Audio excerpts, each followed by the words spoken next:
Subscribe करें और bell दबाएं ताकि कोई खबर रह न जाए।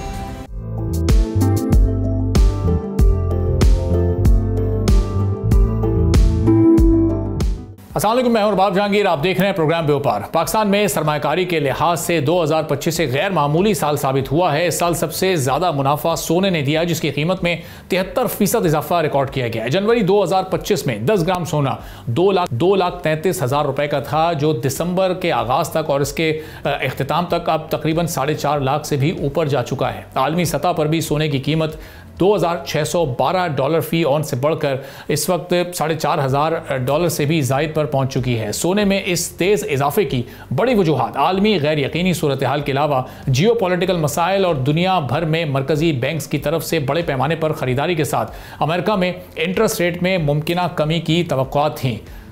चीन और रूस जैसे ममालिक ने अपने रिजर्व्स में सोने का इजाफा किया, जिससे आलमी तलब में मजीद शिद्दत आई। पाकिस्तान में रुपए की कदर में कमी के अलावा महंगाई और शादियों के सीजन ने भी सोने की तलब को मजीद बढ़ाया है। 2025 में हमने ये देखा कि सिल्वर की कीमतों ने भी पाकिस्तान और आलमी मार्केट में गैर मामूली इजाफा दिखाया है। पाकिस्तान में साल के आगाज़ पर चांदी की फी तोला कीमत तकरीबन 3,000 से 3,500 रुपए के दरमियान थी, जो दिसंबर तक बढ़कर 7,500 से 8,000 रुपए के दरमियान तक भी एक मौके पर पहुंचती हुई दिखाई दी। इसी तरह साल भर में चांदी ने 120 से 150% तक मुनाफा दिया है, जो आम इन्वेस्टमेंट के मुकाबले में बहुत ज़्यादा है। अब आलमी मार्केट में चांदी की कीमतें भी बहुत तेज़ी से बढ़ी हैं। 2025 के आगाज़ में यह कीमत $28 से $30 फी ऑन्स थी, जो दिसंबर के आखिर तक $70 से भी तजावुज़ कर चुकी है। अब ये इजाफा तकरीबन 150 से 160% का बनता है, जो कई दहाइयों में सिल्वर की बेहतरीन सालाना कारकर्दगी मानी जा रही है। अब चांदी की तेज़ी की एक बड़ी वजह इसका सनती इस्तेमाल भी है। सोलर पैनल्स के अलावा इलेक्ट्रिक कार और बैटरी टेक्नोलॉजी में चांदी की मांग अब तेजी से बढ़ रही है।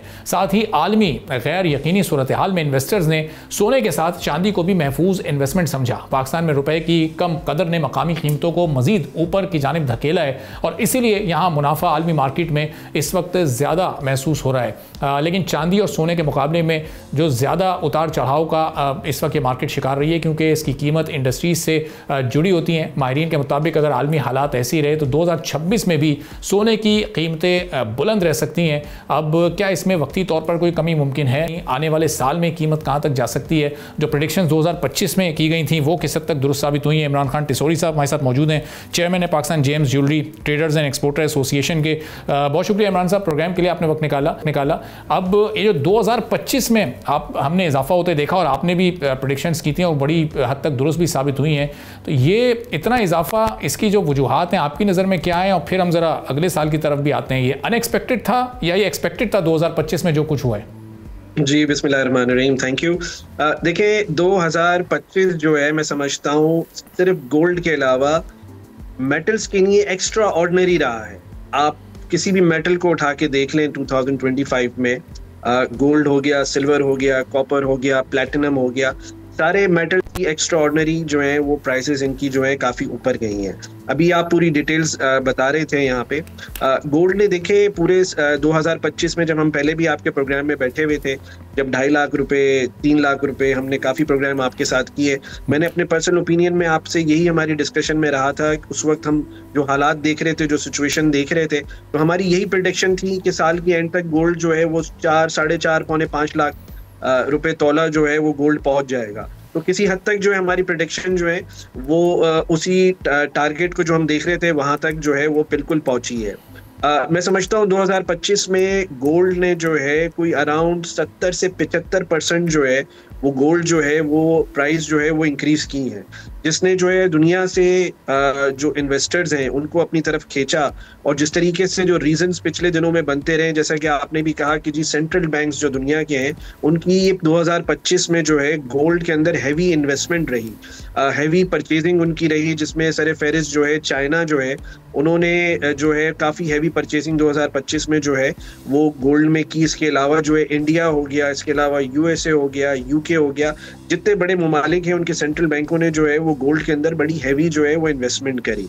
जी तो इमरान साहब, ये कल हमने देखा ये कीमत 4,70,000 से भी ऊपर थी पाकिस्तान में पर तोला, आज हम देख रहे हैं 4,60,000 से भी कम है। ये मामूली सी फ्लक्चुएशन तो ये हम डे बाई डे देख रहे हैं, लेकिन अब 2026 में कोई बड़ी तब्दीली, कोई बड़ा जंप, क्या ये 5 लाख के फिगर को भी क्रॉस कर जाएगा, इससे भी ऊपर जाएगा? 2026 के लिए प्रेडिक्शंस क्या है इसकी, दोनों की, गोल्ड और सिल्वर? देखिए, अभी 2025 में जो हमारी प्रेडिक्शन थी, हमने जो अज्यूम किया था कि जी डॉलर ऊपर जो है $4,000 पर आउंस से 4.5 तक ये हम इसको देख रहे थे, और किसी हद तक डॉलर ने वहां तक पहुंचा है गोल्ड जो है। 2026 की जो हमारा अभी हम जो मार्केट देख रहे हैं, उसमें मैं जो देख रहा हूँ $4,500 से $5,000 पर आउंस के हिसाब से मैं मार्केट देख रहा हूँ कि जो प्ले करेगी। अगर कोई एक्स्ट्रा ऑर्डिनरी चीज नहीं हुई, कोई ऐसा इम्पैक्ट नहीं आया दुनिया के ऊपर, कोई ऐसी सिचुएशन क्रिएट नहीं होती, तो मुझे लगता है ये $4,500 से $5,000 पर आउंस के हिसाब से जो है मार्केट जो है वो मुझे चलती हुई नजर आ रही है। सही। अच्छा, पाकिस्तान में जो ज्वेलरी की इंपोर्ट और एक्सपोर्ट का बिजनेस है, वो इस कीमत के ऊपर या नीचे जाने से किस हद तक मुतासर होता है? अपनी एक्सपोर्ट्स को हम कैसे बढ़ा सकते हैं? इसमें जो चैलेंजेस थे वो 2025 में हमने देखा काफ़ी हद तक एक SRO जो बहुत ज़्यादा इसमें एक रुकावट बना हुआ था, उस पर भी हुकूमत ने थोड़ा सा ताउन किया, चाहे वो थोड़ी देर से किया। तो अब हालात कितने बेहतर होंगे खासतौर पर इस गोल्ड? मैं समझता हूँ अगर गवर्नमेंट ने अच्छी पॉलिसीज बरकरार रखी और जिस तरीके से हमने उनसे अपने SRO में मजीद कुछ चीज़ें मांगी हैं, तो हम समझते हैं कि ज्वेलरी की जो है एक्सपोर्ट पाकिस्तान से किसी हद तक बढ़ सकती है। इसका ताल्लुक प्राइस बढ़ने से नहीं है। इंटरनेशनल मार्केट में गोल्ड या ज्वेलरी जो है अपने स्टैंडर्ड रेट के हिसाब से बिकती है। तो मैं समझता हूँ कि ज्वेलरी की जो डिमांड है, क्योंकि ज़्यादातर जो एशियन कंट्रीज़ हैं उसमें मैं नहीं समझता कि कोई प्राइस बढ़ने से या उससे कोई फ़र्क पैदा होता है। पर यह है कि हमें मुस्तहकम पॉलिसी चाहिए और अच्छी पॉलिसी चाहिए, फ्रेंडली पॉलिसी चाहिए गवर्नमेंट से, जिसके तहत ये एक्सपोर्ट पाकिस्तान से ज्वेलरी की जो है मैं बढ़ता हुआ देख रहा हूँ। अच्छा इमरान साहब, ये ज़ाहिर है गोल्ड तो एक आम कंज्यूमर की पहुंच से इस वक्त दूर हो गया। जो डोमेस्टिक कंज्यूमर्स हैं उनके लिए चांदी, सिल्वर क्या नेक्स्ट गोल्ड साबित हो सकता है? आज से 20-22 साल पहले हम गोल्ड की कीमतें वहाँ पर देखते थे जहाँ आज चांदी की कीमतें हैं। तो ये अगले 4-5-6 साल में लॉन्ग टर्म इन्वेस्टमेंट इसमें छोटे पैमाने पर ये फ़ायदेमंद साबित हो सकती है, या अपने पीक पर इस वक्त पहुँच चुकी है, अब कुछ स्टैटिक रहेगी? नहीं, मैं बिल्कुल चांदी को, सिल्वर को बढ़ता हुआ मजीद देख रहा हूँ। आप देखें, जैसे मैंने कहा कि गोल्ड के अंदर कुछ 2025 में 70 से 75% का इजाफा देखा गया है, पर सिल्वर को अगर आप कैलकुलेट करें तो उसमें 175% जो है वो इजाफा हुआ है। मतलब वो कई गुना गोल्ड से ज्यादा सिल्वर ने जो है वो जंप लगाई है इसके अंदर जो है। तो अभी पिछले 3-4 महीनों में अगर आप देखें कि चांदी $30 पर आउंस के हिसाब से आज 75 या 80 के हिसाब से चल रही है, तो मैं इसको आने वाले महीनों में $100 क्रॉस करते हुए देख रहा हूँ चांदी को। क्योंकि जैसे आपने भी कहा कि देखें, सिल्वर जो है वो सिर्फ ज्वेलरी में यूज नहीं हो रहा है, ये इंडस्ट्रियल के अंदर भी यूज हो रहा है, इंडस्ट्री में। जी जी जी। तो इमरान साहब, अब ये जो इंडस्ट्रीज इस वक्त ये सिल्वर यूज़ कर रही हैं, तो ये इसकी वजह से ये शिफ्ट, इसका मतलब ये जो तेज़ी है 2026 में भी बरकरार रहेगी? यानी जिस तरह गोल्ड में इन्वेस्टमेंट को बहुत ही सेफ और प्रॉफिटेबल समझा जाता था, अब सिल्वर में भी इन्वेस्टमेंट को उसी पर्सपेक्टिव में देखा जाएगा? जी बिल्कुल। सिल्वर में देखें, इसमें सिल्वर की इस वक्त डिमांड बहुत ज़्यादा है और हमारी सप्लाई कम है। जैसे मैंने कहा कि सिल्वर जो है सिर्फ ज्वेलरी में यूज नहीं हो रही है, इंडस्ट्री में, आपकी सोलर इंडस्ट्री में यूज हो रही है, ईवी गाड़ियों के अंदर यूज हो रही है और डिफरेंट सेक्टर्स में यूज हो रही है। और सिल्वर की एक लिमिटेड सप्लाई है, तो जब डिमांड ज्यादा होगी, सप्लाई कम होगी, तो मैं डेफिनेटली सिल्वर को काफी बढ़ता हुआ देख रहा हूँ, और बल्कि आने वाले महीनों में मैं $100 क्रॉस करता हुआ देख रहा हूँ सिल्वर को। ठीक है, बहुत बहुत शुक्रिया। इमरान खान टिसोरी साहब, Pakistan James jewellery traders exporter association, हमारे साथ मौजूद थे। एक छोटा सा ब्रेक लेते हैं, ब्रेक के बाद वापस आएंगे, एक और अहम मौजू पर बात करेंगे।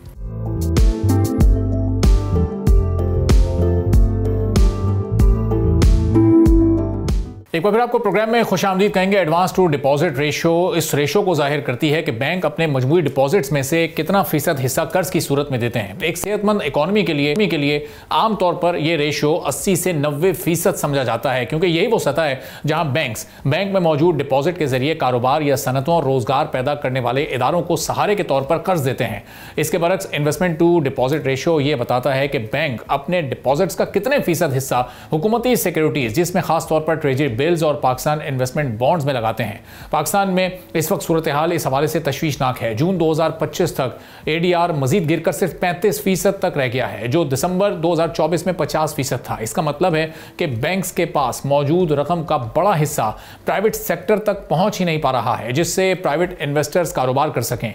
इसके बरक्स IDR यानी इन्वेस्टमेंट टू डिपॉजिट रेशो बढ़कर 100% तक जा पहुंचा है, जो इस बात का वाज़ेह इशारा है कि बैंक खतरा मोल लेने के बजाय हुकूमत को कर्ज देकर यकीनी प्रॉफिट को ज़्यादा बेहतर समझ रहे हैं। इस सिलसिले में अगर इलाकाई कंपैरिजन किया जाए तो पाकिस्तान की कमज़ोर इकनॉमिक्स मज़ीद नुमायाँ होती है, जहाँ बांग्लादेश में ADR 87%, इसके अलावा भारत में 79% और श्रीलंका में 59% है, जबकि पाकिस्तान खित्ते के इन सब ममालिक से बहुत पीछे है। इसी तरह पाकिस्तान का जो IDR है वो 100% है, जबकि बांग्लादेश की IDR 29% है। इसके अलावा भारत में IDR 33% और श्रीलंका में 47% पर है। अब ये फ़र्क वाज़ेह करता है कि दीगर मईशतों में बैंक प्राइवेट सेक्टर को ज़्यादा फंड फराहम कर रहे हैं, और इस रुझान का सबसे बड़ा नुकसान स्मॉल एंड मीडियम एंटरप्राइजेस को और फिर एग्रीकल्चर के सेक्टर को होता है। हालांकि एग्रीकल्चर का सेक्टर पाकिस्तान की मईशत में रीढ़ की हड्डी की हैसियत इस वक्त रखता है, और इसके साथ स्मॉल एंड मीडियम एंटरप्राइजेस का GDP में 40% हिस्सा है और एग्रीकल्चर का 24% हिस्सा है। मगर कर्जों की फराहमी के मामले में इन शोबों को नज़रअंदाज किया जा रहा है। अब हालिया इक़दामात से इन शोबों की फाइनेंसिंग 10% से तजावुज़ कर गई है, लेकिन मजमूई तौर पर कम ADR और ज़्यादा IDR GDP ग्रोथ के साथ एक्सपोर्ट्स और रोज़गार के लिए एक संगीन रुकावट बने हुए हैं। जब तक बैंक्स को हुकूमती कर्जों से हटाकर प्राइवेट इन्वेस्टर्स की तरफ नहीं मोड़ा जाता, स्टेबल माशी तरक्की मुमकिन ही नहीं है। लेकिन अब ये सब कैसे हो सकेगा? अब बैंक्स का इस तरफ रुझान क्यों?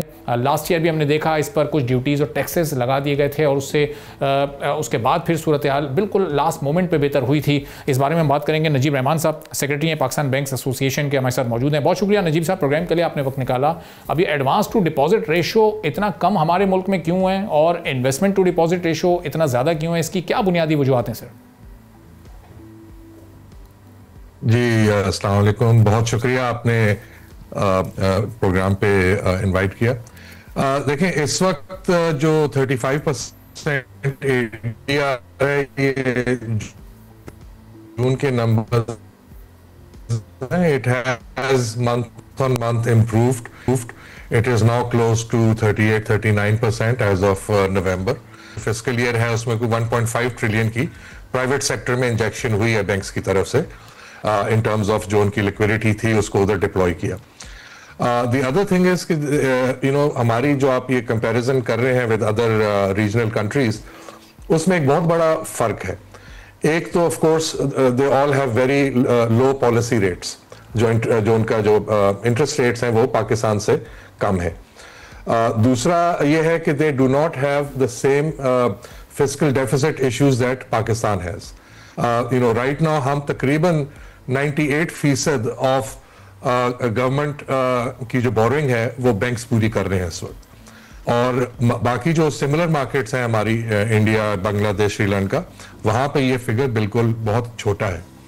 तो उस वजह से भी बैंक्स जो हैं वो they are lending to the government, because then government के पास फिस्कल को स्पेस को या अपने इसको पूरा करने के लिए they have no other option. I mean there are other options but वो expensive options हैं। So banks तो एक फर्स्ट ऑफ ऑल ये इशू है। दूसरा जो कंसर्न है वो हमारी इकोनॉमी की डॉक्यूमेंटेशन का बहुत बड़ा मसला है। आप ये देख लें कि इस वक्त तकरीबन 34-35 ट्रिलियन खरब का डिपॉजिट बेस है, और जिसमें से 30% जो है वो करेंसी इन सर्कुलेशन है। तकरीबन 11 खरब या 11 trillion rupees, which is about 34% of our GDP, वो आउटसाइड द बैंकिंग सिस्टम है। तो ये एक हमारे कुछ कंसर्न्स हैं जो हमारे डॉक्यूमेंटेशन के इश्यूज हैं, बिकॉज एक और चीज जो बहुत इंपॉर्टेंट है, बैंकिंग सेक्टर जो है वो कस्टोडियन है कस्टमर के डिपॉजिट्स का।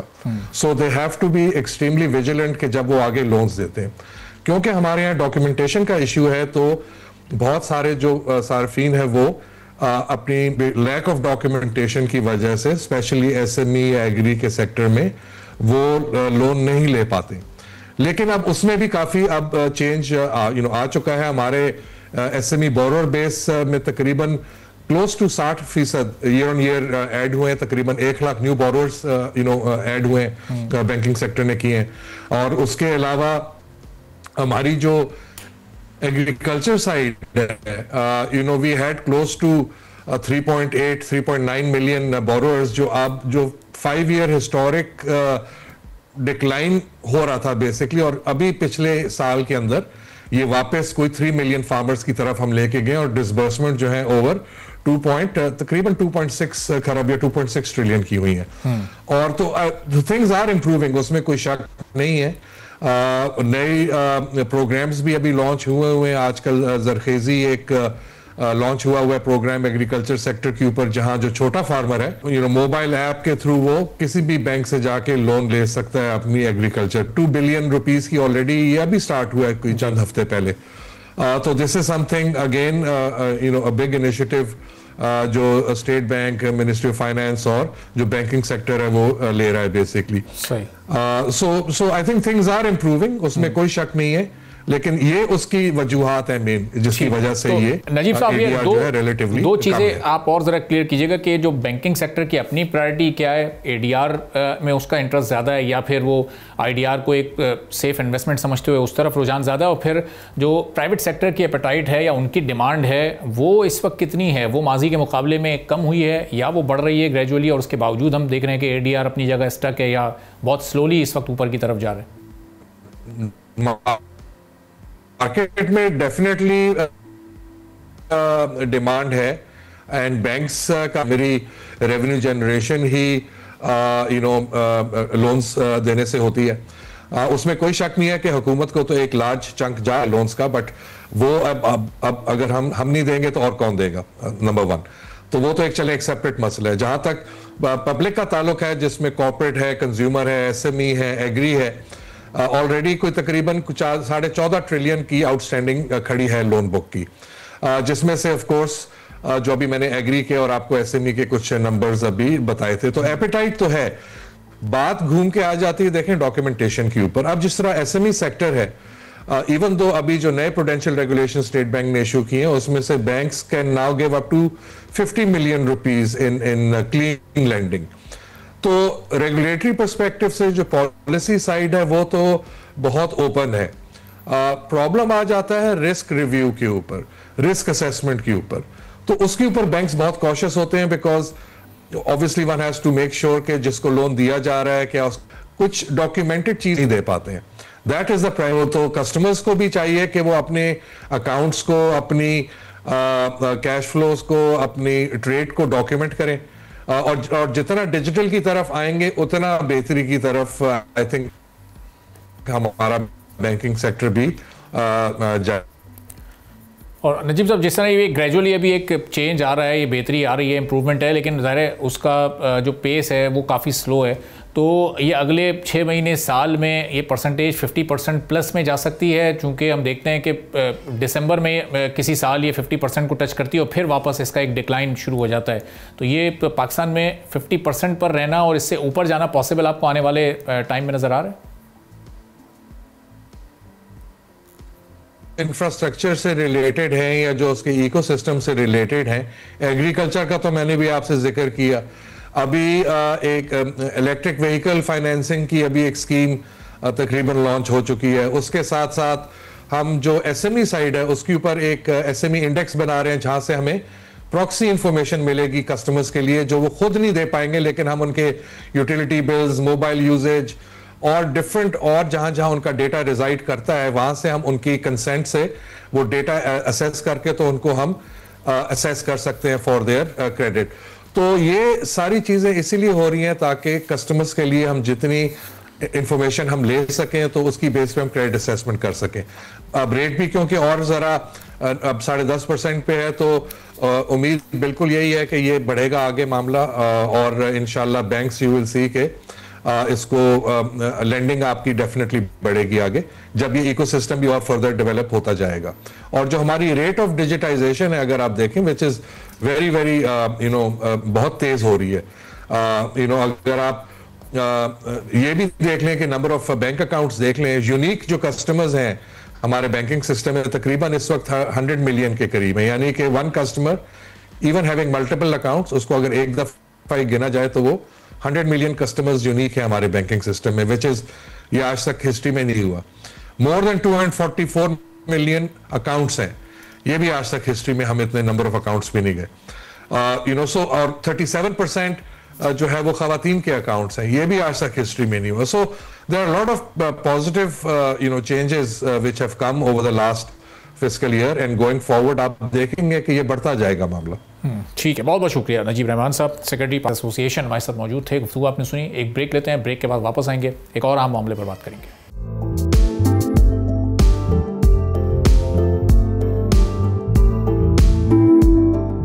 एक बार फिर आपको प्रोग्राम में खुशामदीद कहेंगे। 2025 के आगाज में पाकिस्तान के पावर सेक्टर का सर्कुलर डेट तकरीबन 2.4 ट्रिलियन रुपए तक पहुंच गया था, जो दिसंबर 2024 के 2.3 ट्रिलियन रुपए के मुकाबले में वाज़ेह इजाफा था। इस इजाफे की बुनियादी वजूहात IPPs को अदायगियों में ताखीर के अलावा सब्सिडीज का दबाव और डिस्कोस की नाकिस रिकवरी रही। जून तक हुकूमती रिफॉर्म्स के अलावा रीफाइनेंसिंग और सूद में छूट के बाद कर्जों में नुमाया कमी आई। दिसंबर 2025 तक कोई हतमी सरकारी अदद मौजूद नहीं है, लेकिन दस्तयाब रिपोर्ट्स के मुताबिक सर्कुलर डेट तकरीबन 1.7 ट्रिलियन रुपए के करीब पहुंच गया है, जो जनवरी 2025 के मुकाबले में 700 अरब रुपए से जायद की कमी को जाहिर करता है। इसी के साथ ट्रांसमिशन और डिस्ट्रीब्यूशन नुकसानात भी गर्दिशी कर्जे की एक बड़ी वजह रहे हैं। जनवरी 2025 में मजमूई ट्रांसमिशन और डिस्ट्रीब्यूशन लॉसेज तकरीबन 18 से 19% रिकॉर्ड किए गए। दिसंबर 2025 में नुकसानात कम होकर तकरीबन 16 से 17% तक आ गए। इसी तरह माली साल 2025 के दौरान बिजली के ट्रांसमिशन और डिस्ट्रीब्यूशन नुकसानात की मजमूई मालियत कम होकर 265 अरब रुपए रह गई, जबकि माली साल 2024 में नुकसानात 276 अरब रुपए थे। इसी तरह एक साल में नुकसानात में 11 अरब की मामूली कमी रिकॉर्ड की गई, लेकिन इस बेहतरी के बावजूद नेपरा के मुकर्रर करदा जो हदफ बिजली की तकसीम करने वाली कंपनीज के लिए मुकर्रर किए गए थे, कंपनीज उस 12% के बेंचमार्क तक ना पहुंच सकी। ऐसी सूरत हाल में पाकिस्तान में सोलर एनर्जी की जनरेशन एनर्जी बहरान के मुतबादिल के तौर पर सामने आई, जिसने एक मौके पर ग्रिड में 2.9% का हिस्सा भी डाला। लेकिन हुकूमती गलत फैसलों के बाइस आज 2025 के इख्तिताम पर पाकिस्तान का तवानाई सेक्टर एक अजीब मोड़ पर खड़ा नजर आता है। एक तरफ बिजली टैरिफ तारीख की बुलंद तरीन सतह पर है, तो दूसरी तरफ सोलर एनर्जी तेजी से आम हो रही है। लेकिन मसला यह है कि जहां दुनिया सोलर को हल समझकर आगे बढ़ रही है, वहां पाकिस्तान में पॉलिसी फैसले सोलर को भी एक मसला बना रहे हैं। आज हम 2025 में एनर्जी सेक्टर में होने वाली तमाम अहम बातों को इस प्रोग्राम के इस हिस्से में शामिल करते हैं और इस सेक्टर में गलत पॉलिसीज पर एक आप समझें कि एक चार्जशीट भी है। पाकिस्तान में बिजली इस वक्त आम आदमी और इंडस्ट्री दोनों के लिए बहुत महंगी हो चुकी है। घरेलू सार्फिन के लिए औसत बिजली नर्ख 31 से 35 रुपए फी यूनिट के दरमियान है, और अगर बिजली का इस्तेमाल 300 यूनिट से ऊपर चला जाए तो बिल 45 से 65 रुपए फी यूनिट तक पहुंच जाता है। यानी जितना ज्यादा इस्तेमाल उतनी ही ज्यादा बड़ी सजा। इसके साथ साथ फ्यूल एडजस्टमेंट के अलावा सरचार्जेस और टैक्सेस अलहदा हैं, जो बिल के हल्के से कागज को भी भारी बना देते हैं। जहां घरेलू सार्फिन सोलर के सहारे बिल को काफी हद तक कम कर लेते हैं, वहां इंडस्ट्री के लिए सूरत हाल और भी ज्यादा मुश्किल हो जाती है। इंडस्ट्रियल कंज्यूमर्स को अक्सर 40 से 44 रुपए फी यूनिट तक बिजली मिल रही है। कुछ इलाकों में ये इससे भी ज्यादा महंगी है। यही वजह है कि पाकिस्तान की इंडस्ट्री खास तौर पर टेक्सटाइल की सनत आलमी मंडी में मुकाबला नहीं कर पा रही। महंगी बिजली की वजह से कॉस्ट ऑफ प्रोडक्शन बढ़ रही है, जिसका सीधा असर एक्सपोर्ट्स और बेरोजगारी में इजाफे का सबब बन रहा है। ये सब क्या हो रहा है? इसकी बड़ी वजह कैपेसिटी पेमेंट्स हैं। पाकिस्तान ने पिछले सालों में बिजली पैदा करने के लिए महंगे मुआहदे किए, जिनके तहत बिजली पावर प्लांट्स बिजली बनाएं या ना बनाएं पैसे देने ही होते हैं। 2025 में ये कैपेसिटी पेमेंट 2.1 ट्रिलियन रुपए तक पहुंच चुकी हैं, और इस बोझ को पूरा करने के लिए हुकूमत बार बार बिजली को महंगा करती है और एडिशनल टैक्सेस का बोझ आवाम पर डालती है। इसी महंगी बिजली ने एक नया रुझान भी पैदा किया है, जिसे सोलर बूम कहा जाए तो गलत ना होगा। 2024 से 25 के दरमियान पाकिस्तान में रूफटॉप सोलर तेजी से लगाए गए, जिससे net metering unit 70 gigawatt hour से बढ़कर 142 गीगावाट आवर तक पहुंच गए, यानी 100% से ज्यादा का इजाफा। अप्रैल 2025 में नेट मीटरिंग ने कौमी बिजली पैदावार का तकरीबन 2.9% हिस्सा प्रोवाइड किया। यह एक बड़ा वाज़ेह सिग्नल था कि लोग कौमी ग्रिड पर इन्हिसार कम कर रहे हैं। दुनिया के तरक्की याफ्ता ममालिक में इस रुझान को खुशामदीद कहा जा रहा है। ऑस्ट्रेलिया में हुकूमत दिन के वक्त 3 घंटे मुफ्त बिजली दे रही है, चाहे किसी के पास सोलर हो या ना हो। मकसद यह है कि दिन में बिजली ज़्यादा इस्तेमाल हो और शाम के वक्त ग्रिड पर बोझ कम से कम हो, जिसकी वजह से ग्रिड की मेंटेनेंस के मसाइल में काफ़ी कमी आई है। लोग दिन के औकात वॉशिंग मशीन, डिश वॉशिंग और इलेक्ट्रिक गाड़ियां चार्ज कर लेते हैं, यानी पॉलिसी और अवाम और सिस्टम दोनों के फ़ायदे में है। लेकिन पाकिस्तान में सूरत हाल इसके बिल्कुल बरक्स है। यहाँ हुकूमत ने 2025 में नेट मीटरिंग पॉलिसी बदलने का फैसला किया है। इससे पहले सोलर सार्फिन को इजाफी बिजली ग्रिड को देने पर 22 से 26 रुपए फी यूनिट मिलते थे। अब ये रेट नई पॉलिसी के तहत कम होकर तकरीबन 11 रुपए फी यूनिट कर दिया गया है। इसके साथ नेट मीटरिंग की जगह नेट बिलिंग सिस्टम मुतारिफ कराया जा रहा है, जिसका मतलब यह है कि कंज्यूमर ग्रिड से बिजली महंगे रेट पर लेगा और अपनी इजाफी बिजली सस्ते रेट पर बेचेगा। जिसका बड़ा साफ और वाज़ेह मतलब है कि तकरीबन 3 यूनिट बिजली ग्रिड को दें और बदले में सिर्फ 1 यूनिट बिजली का हासिल करें। हुकूमत का मौक़िफ़ यह है कि सोलर की वजह से बिजली की फ़रोख्त कम हो रही थी, जबकि पावर प्लांट्स की कैपेसिटी पेमेंट्स बढ़ती जा रही थी। इसका बोझ उन लोगों पर पड़ रहा था जिनके पास सोलर नहीं है, इसलिए पॉलिसी बदलना ज़रूरी था। लेकिन एक्सपर्ट्स के मुताबिक ये मसले का हल नहीं बल्कि मसले को छुपाने की कोशिश की गई है। असल मसला महंगे मुआहदे और नाकिस प्लानिंग है, ना कि सोलर। 2025 में एक और बड़ा फैसला ये हुआ कि 25 किलोवाट तक के सोलर सिस्टम्स के लिए भी अब नेपरा से लाइसेंस हासिल करना लाजमी करार दिया गया है। पहले घरेलू और छोटे कारोबारी सार्फिन को इससे छूट हासिल थी, लेकिन अब लाइसेंस की फीस अदा करने के साथ टेक्निकल स्क्रूटनिंग भी होगी, जिसके बाद सोलर इंस्टॉलेशन की इजाज़त हासिल करने के लिए तवील इंतजार का सिलसिला शुरू हो जाएगा। यूँ सोलर इंस्टॉलेशन का अमल सुस्त और महंगा हो जाएगा। खासतौर पर छोटे कारोबारी अफराद जो सोलर इंस्टॉलेशन किया करते थे, उनके लिए अब ये पॉलिसी शदीद खतरा है। सोलर लगाने की हौसला शिकनी के लिए इसी साल हुकूमत की तरफ से एक और इकदाम किया गया है, और वो ये कि अचानक सोलर इंपोर्ट्स पर टैक्स में बड़ा इजाफा कर दिया गया। पहले सोलर पैनल्स निस्बतन सस्ते थे, लेकिन 2025 में इंपोर्टेड सोलर पैनल्स पर सेल्स टैक्स 10 से 18% तक लगा दिया गया है। हुकूमत का सिलसिले में कहना है कि इससे मकामी मैन्युफैक्चरिंग को फरोग मिलेगा और रेवेन्यू भी बढ़ेगा, मगर हकीकत यह है कि इससे मिडिल क्लास के लिए सोलर मजीद महंगा हो गया है। अब इसका नतीजा ये निकला है कि पाकिस्तान 2025 में एक ऐसे तजाद का शिकार है जहां बिजली महंगी है, दूसरी तरफ सोलर जो महंगी बिजली के मुकाबले में हल के तौर पर मौजूद है, लेकिन हुकूमत सोलर लगाने के अमल को भी सुस्त करने की कोशिश कर रही है। और जहां दुनिया भर में सोलर को ग्रिड के लिए एक सहारे के तौर पर इस्तेमाल किया जा रहा है, वहां पाकिस्तान में अशराफिया इसे खतरा समझ रही है। सवाल ये नहीं कि सोलर मसला है या नहीं, सवाल ये है कि क्या ये एक नाकाम और महंगे तवानाई निज़ाम को बचाने के लिए सस्ती और ग्रीन एनर्जी की राह में रुकावटें डालना दुरुस्त है या नहीं। ये बहरहाल इस साल के आखिर में मौजूद है। अब अगले साल इसका जवाब मिल सकेगा या नहीं। और जो इस वक्त सर्कुलर डेट हमारे मुल्क पर मुस्तकिल बढ़ रहा है, हमारी इस वक्त जो मईशत है उस पर ये एक बड़े बोझ की सूरत में मौजूद है, इसको कैसे मजीद कम किया जा सकता है। वकास बिन नजीब साहब प्लानिंग कमीशन ऑफ पाकिस्तान के साबिक मेंबर फॉर एनर्जी हैं, हमारे साथ मौजूद हैं।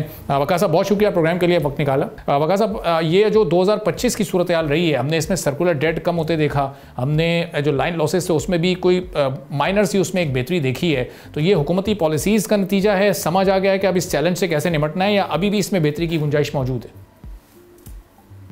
जी बहुत शुक्रिया अरबाब साहब। मेरा ख्याल है कि इसके दो पहलू हैं। सबसे पहले तो पिछले कई सालों से हमें कोई बुनियादी रिफॉर्म और रिस्ट्रक्चरिंग तो नजर नहीं आई पावर सेक्टर में, और वो बुनियादी रिफॉर्म ना होने की वजह से ये कहना तो बहुत मुश्किल है कि जो भी हमने इक़दाम लिए हैं वो कोई तवील मुद्दती असर लाएंगे पावर सेक्टर पे। तो हमारी इस वक्त तो डे टू डे मैनेजमेंट और फाइटिंग चलती है सर्कुलर डेट की भी और as a whole power sector की भी, जिसकी वजह से ये जितने भी अदाद शुमार हैं इसमें सर्कुलर डेट के भी दो हिस्से हैं, जैसा कि आपके इल्म में है। एक उसका जो स्टॉक है जो पुराना कर्जा पड़ा हुआ है, और उसमें जो हर साल इजाफा होता है, जो जिसको उसका फ्लो कहा जाता है कि सर्कुलर डेट में हर साल एक इजाफा भी हो रहा है। और चूंकि बुनियादी तब्दीलियां नहीं आई तो ये तो मुश्किल होगा कि इसको हम एड्रेस कर सकेंगे नियर टर्म में, और इसके हम इंटरेस्ट भी और इसका फ्लो भी हम उतना कंट्रोल नहीं कर सकते। और जैसे आपने खुद इस तरफ इशारा किया कि इसको कंट्रोल करने के लिए एक तो जो हमारी डिस्ट्रीब्यूशन कंपनीज हैं उसकी परफॉर्मेंस में खातिर खा तब्दीली लानी होगी। जो हमारी जनरेशन साइड है उस पर तो बहुत ज़्यादा इजाफा पिछले एक साल में नहीं हुआ, तो जो हमारे पुराने मुआहदात चल रहे हैं IPPs के साथ भी, और जो जनरेशन सेक्टर है वो तो उसमें कोई बड़ा इजाफा नहीं हुआ। अगले कुछ सालों में पन बिजली के कुछ मंसूबे जो बड़े हाइड्रो प्रोजेक्ट्स हैं वो ऑनलाइन आएंगे, न्यूक्लियर प्रोजेक्ट आएगा, तो जनरेशन साइड पे तो बड़ा इम्पैक्ट आने वाले कुछ सालों में उस तरह के मेगा प्रोजेक्ट्स आएगा। लेकिन जहाँ पे तवज्जो दरकार होगी वो अभी भी बिजली की तरसील और उसकी डिस्ट्रीब्यूशन पे है, जहाँ पे उसका कुछ हल ढूंढना पड़ेगा, और इस वक्त आप किसी से भी बात करेंगे तो शायद प्राइवेटाइजेशन की डिस्कशन शुरू हो जाए। अच्छा वक़ा साहब, ये जो कॉस्ट का इस वक्त इशू है, टैरिफ का जो मसला है, वो भी हम नहीं उसको हल कर पा रहे। इसकी वजह से हमारी इंडस्ट्री भी मुश्किलात का शिकार है, हमारे एक्सपोर्ट के फिगर्स भी डिस्टर्ब हो रहे हैं, हमारे जो डोमेस्टिक कंज्यूमर हैं ज़ाहिर है उनके लिए भी इसको अफोर्ड करना बहुत मुश्किल है। ये कब हमें टाइमली रिन्यूएबल पर शिफ्ट हो जाना चाहिए था? हमारे प्लान्स में कुछ तब्दीली आनी चाहिए थी, रिफॉर्म्स का प्रोसेस कब से शुरू हो जाना चाहिए था जो अब तक नहीं हो सका? और ज़ाहिर है अब अगर ये हुआ भी है तो बहुत ही इस वक्त आहिस्तगी के साथ जारी है, तो ये कब से ये सारे इक़दाम हमें उठा लेने चाहिए थे? जी हाँ, देखिए जो बिजली का निज़ाम है उसमें कोई भी मंसूबा जिस वक्त बनता है सिर्फ उसके बनने में कुछ साल लग जाते हैं। अब हम लोग दासू का जो पनबिजली का मंसूबा है या और बड़े मंसूबे हैं उसमें तो 7-8 साल लग जाते हैं उसकी तकमील में, और जो छोटे IPPs हैं, जो छोटे पावर प्रोजेक्ट्स हैं, वो भी कुछ साल लेते हैं। तो जिसका मतलब है कि जिस वक्त हम आज के रोज जो फैसला करेंगे उसका जो असर है वो अगले हमें 7-8-10 साल में नजर आएगा, और उसको काफी अरसे तक चलेगा, क्योंकि ये जो हम पावर परचेज एग्रीमेंट करते हैं इसकी मुद्दत 20 साल या 25 साल होती है।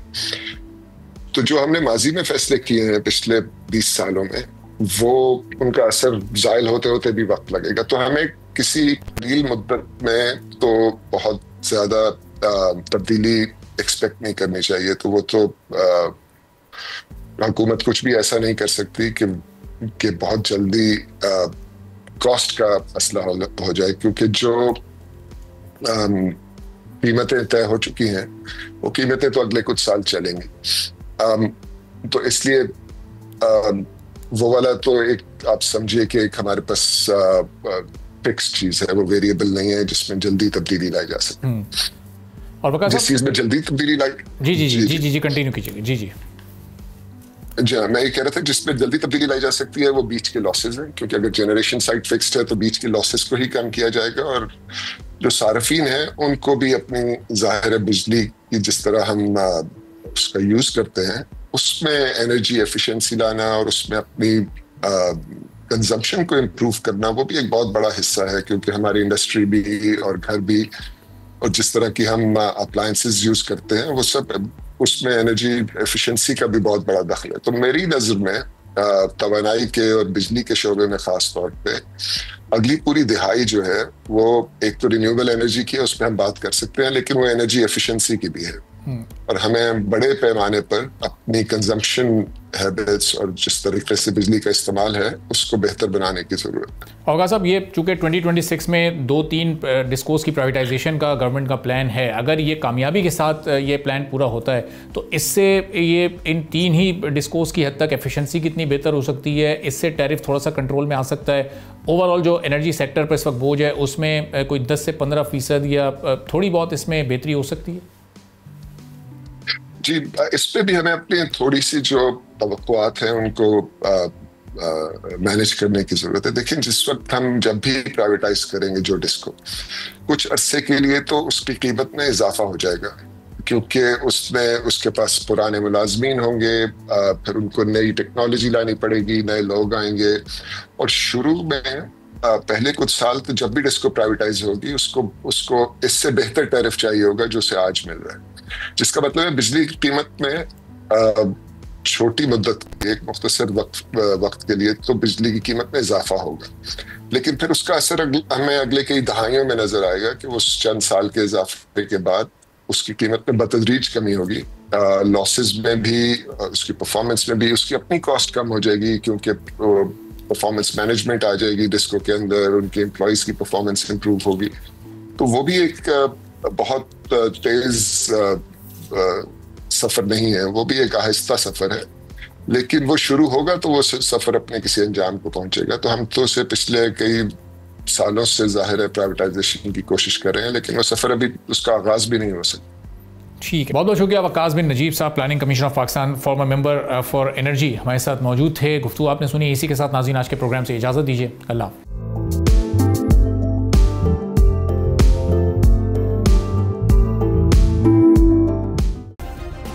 सब्सक्राइब करें और बेल दबाएं ताकि कोई खबर रह न जाए।